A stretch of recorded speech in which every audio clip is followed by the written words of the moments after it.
Hello student, chemistry with प्रवेश में आपका स्वागत है।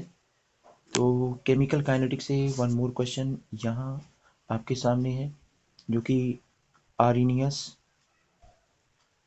इक्वेशन से जुड़ा हुआ है। और उम्मीद करते हैं इसके बाद आर्रीनियस इक्वेशन से जुड़े हुए क्वेश्चन में किसी प्रकार के डाउट नहीं होंगे। तो आते हैं सीधे क्वेश्चन पे। क्वेश्चन में क्या कहा गया है कि रेट ऑफ रिएक्शन क्वाड्रुपल्स का मतलब 4 टाइम्स इंक्रीज हो जाए, 4 times when temperature changes from 293 kelvin to 313 kelvin. यानी टेम्परेचर में अगर 20 डिग्री सेल्सियस का हम एक राइज देखते हैं तो रेट ऑफ रिएक्शन 4 गुना हो जाती है। तो इसमें करना क्या है, इसमें करना ये है एक्टिवेशन, एनर्जी ऑफ एक्टिवेशन यानी ई को कैलकुलेट करना है, ये मानते हुए कि टेम्परेचर के साथ इसमें कोई बदलाव नहीं होता है। और इसके साथ साथ हम आपकी सुविधा के लिए log 2 की वैल्यू दे दी गई है 0.30, log 4 की वैल्यू दी गई है 0.60 और R की वैल्यू दी गई है 8.314 joule kelvin inverse mole inverse. तो सबसे पहली चीज़ ये है कि हम डायरेक्ट क्वेश्चन को ना करते हुए पहले आर्रीनियस इक्वेशन पे ही बात करेंगे। आर्रीनियस इक्वेशन आपका क्या है? आर्रीनियस इक्वेशन ये होता है कि जो लिखा गया है K equal to A E minus E A upon R T होता है, आर टी।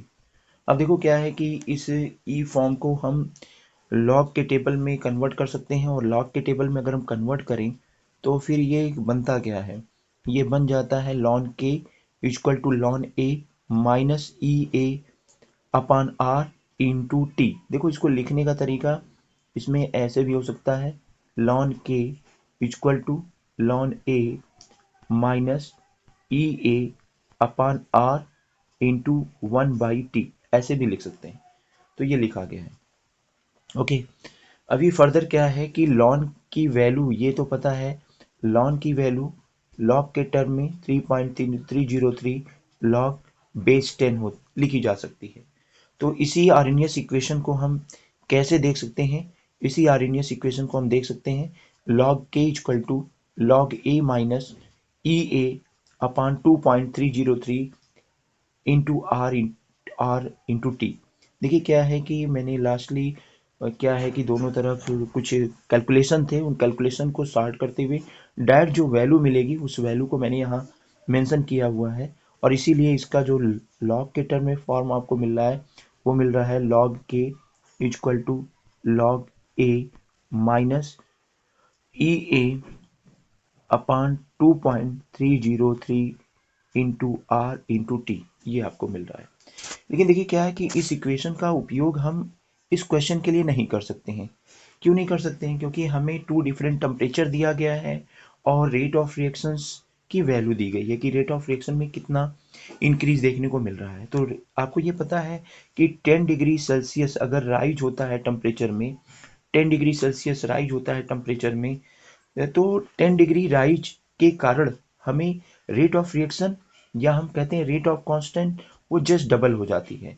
तो इस क्वेश्चन में 20 डिग्री की हमें राइज देखने को, जंप देखने को मिल रही है, 20 डिग्री की राइज या जंप देखने को मिल रही है। और इसीलिए कहा जा रहा है जो रेट ऑफ रिएक्शन या हम ये भी कह सकते हैं रेट ऑफ कांस्टेंट वो क्वाड्रपल्स यानी 4 गुना बढ़ जा रहा है। तो हम आते हैं इसके लिए कौन सा इक्वेशन, हम इसका दूसरा रूप यूज करेंगे। वो क्या होगा कि log k2 अपान k1, ये फार्मूला आपके लिए बहुत इंपॉर्टेंट है। जब 2 डिफरेंट टेम्परेचर पर रेशियो दिया जाए रेट ऑफ रिएक्शन या रेट कांस्टेंट, तो आप इस फार्मूले को यूज कर सकते हैं। log k2 upon k1 equal to E A upon 2.303 R into 1/t1 minus 1/t2। अब देखिए क्या है कि 1/t1 माइनस 1/t2, इसका एलसीएम अगर निकाल दिया जाए तो इसका एलसीएम निकालने के बाद तो हमें ये क्या मिल जाएगा, हमें ये मिल जाएगा t2 माइनस t1 अपान t1 इंटू t2, ये हमें मिल जाएगा। तो जो यहाँ पे मेंशन किया गया आपको मिल रहा है कि log k2 upon k1 equal to E A upon 2.303 R t2 minus t1 slash t1 upon t2। Okay, तो अब हम आगे देखते हैं कि वैल्यू हम मेंशन करें, वैल्यू हम इसमें मेंशन करें और मेंशन करने के बाद आंसर को फाइंड आउट करने की हम कोशिश करेंगे। तो वैल्यू मेंशन की जाए, जब हम देखें क्या दिया गया है हमें क्वेश्चन में दिया गया है K2 अपान K1 की वैल्यू 4 दी गई है, क्योंकि दिया गया है रेट ऑफ रिएक्शन या रेट कांस्टेंट क्वाड्रपल्स हो जाते हैं। R की value 8.314 joule kelvin inverse mole inverse, T1 की वैल्यू 293 केल्विन और T2 की वैल्यू 330। तो हम इक्वेशन पहले देख ले, log K2 upon K1 equal to EA upon 2.303 R T2 minus T1 into T1 into T2। तो ये क्या हो जाएगा, log K2 upon K1, K2 upon K1 को हटा करके ये क्या हो सकता है, ये 4 हो सकता है, तो ये बन जाएगा log 4। और log 4 की वैल्यू चूंकि हमें शुरू में ही दी गई है, कितनी दी गई है, वो 0.60 दी गई है, तो हम यहाँ log K1 K2 upon K1 की वैल्यू रख दे 0.60 और उसके बाद EA 2.303, R की वैल्यू 8.314 और T2 minus T2 313, T1 minus 293 अपान 293 इंटू 313। तो ये देखिए जो ये वैल्यू है 313 माइनस 293, ये 20 हो जाएगी, यहाँ हमने मेंशन किया है। और नीचे आपकी आ जाएगी 2.303 8.314 मल्टीप्लाई बाई 293 मल्टीप्लाई बाई 313। अब देखिए क्या है, अगर ये एक्टिवेशन एनर्जी को, एनर्जी ऑफ एक्टिवेशन को निकालें तो ये सब इसके कहाँ जाएंगे, ये सभी के सभी आपको कहाँ दिखाई देंगे, ये इसके ये सारी वैल्यू ट्रांसफर करने पर न्यूमरेटर बन जाएंगी और 20 डिनोमिनेटर बन जाएगा। जो मेंशन की गई है 0.60 multiply by 2.303 multiply by 8.314 multiply by 293 multiply by 313 अपान 20। इसको आप कैलकुलेट करेंगे तो लास्टली आपको मिलता है पहले 52,674.95 केल्विन 95 जूल।